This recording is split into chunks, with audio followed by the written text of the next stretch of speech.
ஹாஸ்டலில் தான் வளர்ந்தேன். கிரேட் 5 இருந்து எங்களுக்கு கிடைக்கிற டைம் இந்த டேபிள் டென்னிஸ் விளையாடுறது ஒரு டேபிள் இருந்து எங்களை விளையாட விட மாட்டாங்க. நாங்கள் சின்ன ஆகில் தானே பெரிய ஆகில் தான் விளையாடுவாங்க. அப்போ ரக்கெட் இல்லை, போர்டு இல்லை, ரெக்ரேஷன் டைம் ஒன்று இருக்குது. 8 மணிக்கு சாப்பிடுவோம். 8லேருந்து 9 தான் எங்களுக்கு சாப்பிட்ற டைம். 8 25 முடிச்சா விளையாடலாம். நாங்கள் பாவிச்சது ரக்கெட்டுக்கு பதிலாக எங்களை எக்ஸசைஸ் கொப்பியை தான் நாங்கள் ரக்கெட்டாக பாவிச்சது. இடையில அந்த டைனிங் டேபிளில் இடையில ஒரு பலகையை செட் பண்ணி வச்சுக்கிறோம். இப்போ நிறைய டேபிள் 10 டேபிள் தான் 10 குரூப் விளையாடலாம். அதில் பலகையை வச்சு போட்டு தான் போல் பிரச்சனை இல்லை. போல் எங்களுக்கு ஹாஸ்டலில் வழி தருவாங்க. அப்போ அதில் வச்சு அடித்து பழகித்தான். பிறகு அந்த நேரம் பிரச்சனையான காலம் எனக்கு பழகினது ஸ்டானிஸ்லோஸ்ன்னு சொல்லி அவர் தான் பிரின்சிபலாக இருந்தவர். அவர் தான் எனக்கு பழகினது மன்னாண்டு இருக்கிற நேரம். அப்போ அவர்கிட்ட சொல்லி 100 ரூபா கொடுத்து ஷிப்பில் போய் தான் ரக்கெட் பண்ணி கொண்டு வந்தவர். பிறகு பழகி அடித்து நானும் இன்னொரு என் ஃப்ரெண்டும் ஒரு டவுன்ஸ் விளையாடி அந்த நேரம் ஹாஸ்டலுக்கு போய் சாம்பியனாக வந்தாங்க. அப்போ எங்களுக்கு ஆக தெரிஞ்சு இந்த ஃபோன் பேக்கேண்ட் சும்மா பிளேன் சர்வீஸ் தான் தெரியும்.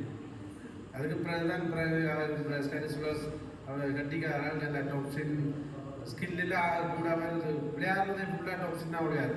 இந்த டிஃபென்சிவ் கேமுக்கே போக மாட்டேன். எங்களை இதில் தம்பி நோ டிஃபென்சிவ் அட்டாக் ஃபுட்பால் போல தான் பழகினவர். டிஃபென்சிவ் விளையாடலாம், அட்டாக் தான் விளையாடுன்னு சொல்லி அப்படி பழகினவர். அதுக்கு பிறகு இப்போ நான் டீச்சராக போய் திருப்பி சண்டை குளத்தில் இன்டர்ன்ஷிப் ப்ரொஃபஸர் 2005 செய்கிறேன். அப்போ அங்கே போய் அவங்கள்ட்ட சார் இருந்தார் மோகன் சார். அப்போ மோகன் சாரோட திருப்பி தொடங்கியாச்சு டேபிள் டென்னிஸ். அப்போ தான் ஷாம் விஜீரன் எல்லாரும் மறைமுகம். அப்போ அந்த நேரம் அப்புறம் அதில் விளையாடி கொஞ்சம் டெவலப்பாக வந்தது. பிறகு அப்பாயின்மெண்ட் ஆன்சர் திருப்பி சென்சேஸில் போய் 2006 டீம் ஒன்றை ஃபோன் பண்ணி அந்த டீமை நல்ல தெரியும் மகையில் வந்து சென்னை ஒழிச்சோட செலக்ட் பண்ணுறது. அப்போ எகேன்ஸ்ட் விளையாடினார்கள் சேமாக்கள் நல்லா விளையாடுவாங்க அவங்களும். அதுக்கு பிறகு கொஞ்சம் 2013 வந்துன்னா அதுக்கு பிறகு ஃபுல்லாக டேபிள் டென்னிஸோட சாரோட சேர்ந்து இதில் இருக்கணும். சார் எல்லாம் இருக்கிறாங்க நிறையா கசியாக இப்படி விளையாடி பிறகு நாங்கள் நல்ல ரக்கெட்டெல்லாம் விளையாடி வெளிக்கிட்டோம். இந்த டேபிள் டென்னிஸ் எனக்கு இந்த அளவுக்கு டெவலப் பண்ணது முதலாவது ஸ்டானிஸ்லோஸ், அடுத்தது மோகன் சார், அதுக்கு பிறகு ஜெஃப்னா சென்டரில் எல்லாம் இருந்தாங்க. எக்ஸாம்பிள் எல்லாம் இருந்தாங்க. அவங்களோட விளையாட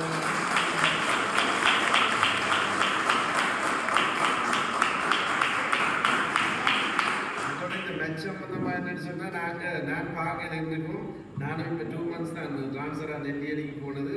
அவன் நல்லா ஃப்ரீயாக போயிட்டேன். நெஞ்ச ப்ரிஃபெக்ட் ஆஃப் கேம்ஸாக இருந்தேன். டேபிள் டென்னிஸ் ஒரு 3 வருஷமாக மறந்து வேறு கோச்சஸை போட்டாச்சு. சென்ட கோச்சில் வளர்க்குறாரு. அப்போ அதுக்கு மேலே பரணி சொன்னார் செந்தில் அடித்தது கிங்ஸ்லி என்ன மாதிரி நான் கட்டாயம் நான் ஃபுல்லாக ஃப்ரீ கட்டாயம் போகிறதான். அப்போ என்று எங்களை சேம் தான் எங்களுக்கு முதலாவது என்ட்ரி ஃபார்ம் நிரப்பி இதை ரெஜிஸ்டர் பண்ணது சேம் தான். அப்போ அதுலேயும் அவருக்கு தான் கூடுதலாக பங்களிப்பு இருக்கு.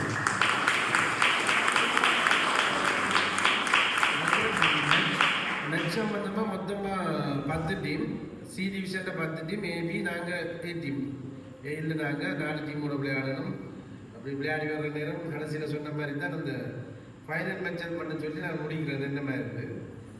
ஃபைனல் விளையாடுற நேரம் சுவராஜ் ரன்னர்ஸப் தானே முதலே செமிஃபைனல் அடித்தா காரணம் தான் இது. என்ன அந்த அளவுக்கு செய்யலாது. நான் ப்ராக்டிஸ் செய்யல 3 வருஷம் டேபிள் டென்னிஸ் நான் விளையாடுறேன். நான் விளையாடுறேன்னா அந்த சின்னாக்களுக்கு ப்ராக்டிஸ் கொடுக்குறது, சும்மா போவேன் பேக்கன் மல்டிபிள் ட்ரைனிங் அப்படி செய்கிறது இல்லையா. அப்புறம் இந்தியை கூப்பிட்றது, அப்புறம் கிளாஸுக்கு எடுத்துன்னு சொல்கிறது, பழனியான வரையும் கூப்பிட்டா கிங்ஸ்லி வாங்க, செந்தில் கூப்பிடும் வாங்க, இந்த டைமில் ப்ராக்டிஸ் பண்ணால் தான் விளையாடும். ப்ராக்டிஸ் பண்ணால் விளையாடல. நான் இதோ ட்ரெயினில் போனேன், ஜோதிட்டு போனேன்னு கடைக்கு போல ஆரம்பி இப்படி ஒரு மெச்சு விளையாடையில் சரி ஏதோ ஒரு சேலஞ்ச் ஒன்று இருக்க போகுது. ஒரு ப்ராக்டிஸும் பண்ணல. நான் ப்ராக்டிஸ் பண்ணேன்னா எனக்கு தெரியுது என்ன நிறைய வீக்கள் வேற பொண்ணுங்களாங்க இருந்தார். டீம் கொண்டு போனால் எல்லாரும் இல்லையா சப்போர்ட் பண்ணணும். டீம் கொண்டு போனால் எல்லாரும் சப்போர்ட் பண்ணால் தான் டீம் எழுதலாம். இண்டிவிஜுவலாக போகணும் எதில் பிரச்சனை இல்லை. தனிப்பட்ட ஒரு ஆளோட அது போயிடும். அதில் இந்த தோல்வி தனிப்பட்ட ஆளுக்கு தான் பாருங்க. இது டீம் கொண்டு கூட இல்லாது. அப்போ சரின்னு போய் இறங்குனா அதுக்கு பிறகு ப்ராக்டிஸ் நேரமே சும்மா பூமப்பில் அடித்து பார்த்தாலே எனக்கு தெரியுது இந்த சொட்ஸுகள் டொப்ஸின் ஒன்றும் சுவராக விளையாடுறது எனக்கு தெரியுது. அப்போ இந்த பேக்கேண்ட் எனக்குன்னு ஒரு தனி ஸ்டைல் பேக்கேண்ட் இருக்குது. நான் நினைக்கிறேன் எங்கள் நாட்கள்கிட்ட சொல்கிறது அடித்து பழகிட்டு சொன்ன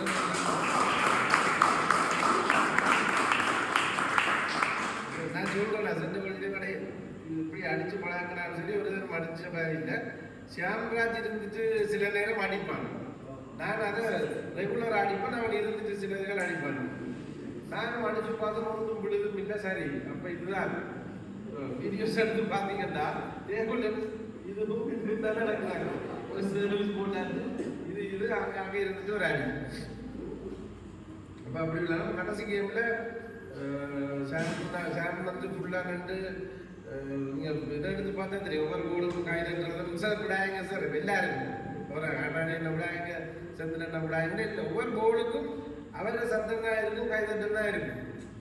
எங்களை என்கரேஜ் பண்ணுது. நம்ம எங்களுக்கும் விட இல்லாது கடைசி மேட்சில் எனக்கு 2 கேம் முதலாவது சிங்கிளில் 2 அடி விழுந்துச்சு.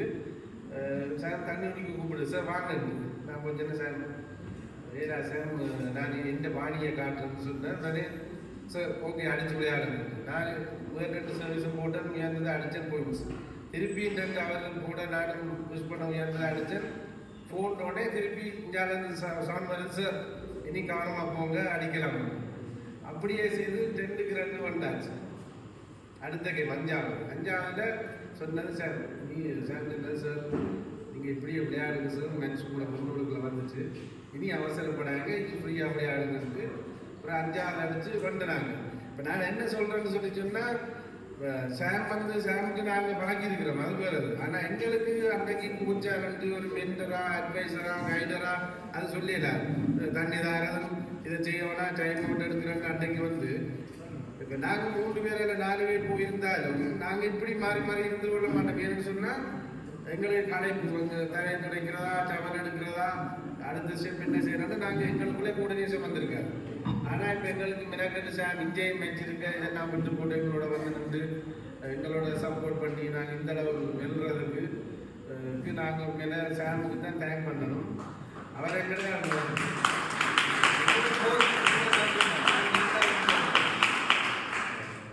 பிளானிங் முக்கியம். என்னென்ன கேட்குறேன் சார், நான் நல்லா எனக்கு எக்ஸ்பீரியன்ஸ் இருக்குன்றக்காண்டி நான் உடனே அதை செய்யலை. சாம் இதை செய்வோமா இல்லை இப்படி செய்வோமா சொல்லி சார் சொல்லும் சார் இதை இப்படி செய்துவாங்க, இந்த மெத்தட் இப்படி செய்துவாங்க. பயங்கர டிஸ்கஷன் வந்து எங்களுக்கு அதில் ஒரு பங்களிப்பு செய்யுது.